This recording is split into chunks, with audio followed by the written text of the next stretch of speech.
আজই ডাউনলোড করুন আর এনজয় করুন আপনার পছন্দের শো। আচ্ছা শেফালি মাসি কটা নাগাদ তাও উনি বাড়ি ফিরেছে? মানে অফিস থেকে যেমন ফেরেন তেমনই হয়তো। আমরা ছাড়াও আরো কেউ অফিসে ছিল, সে কে? অফিসের কেউ হলে তো ওরকম ভাবে ছুটে যেত না।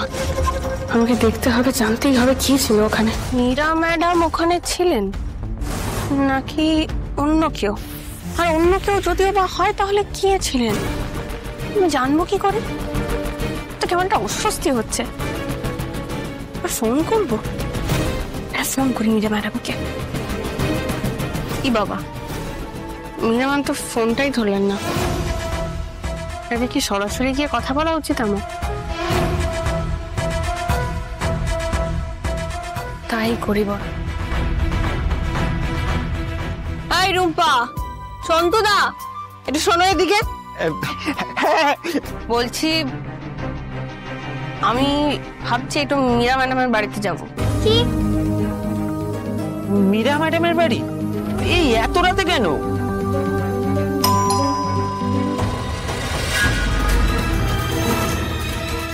শেফালি মাসি তুমি এখানে?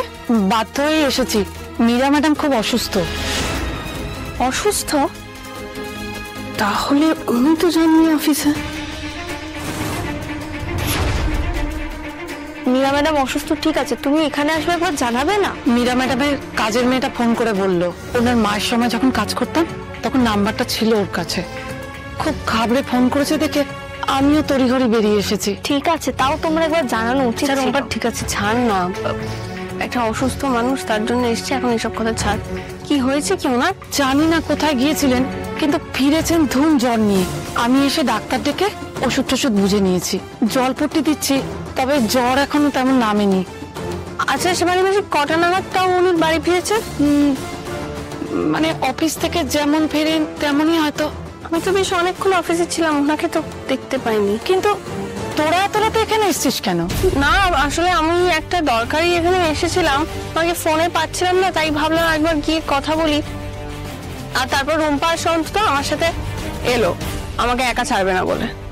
না না, সে ভালোই করেছে, কিন্তু এখন তো ওনার জন্য অপেক্ষা করে লাভ নেই, তোরা বাড়ি ফিরে যা। মানুষটা এতটা অসুস্থ, ওনার সাথে দেখা না করেই চলে যাব? মানে একবার কি মীরা ম্যাডামের সাথে দেখা করতে পারি গো? আচ্ছা আয়।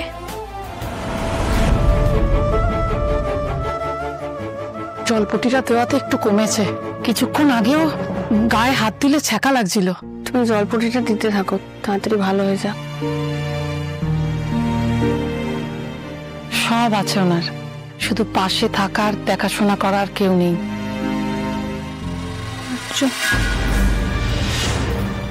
আচ্ছা আমাকে আমাকে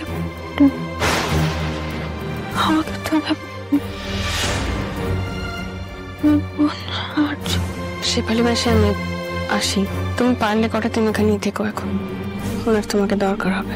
হ্যাঁ আমিও সেটাই ভাবছি, ম্যাডাম একটু সুস্থ হোক, তারপর বলে দেখবো উনি কি বলেন।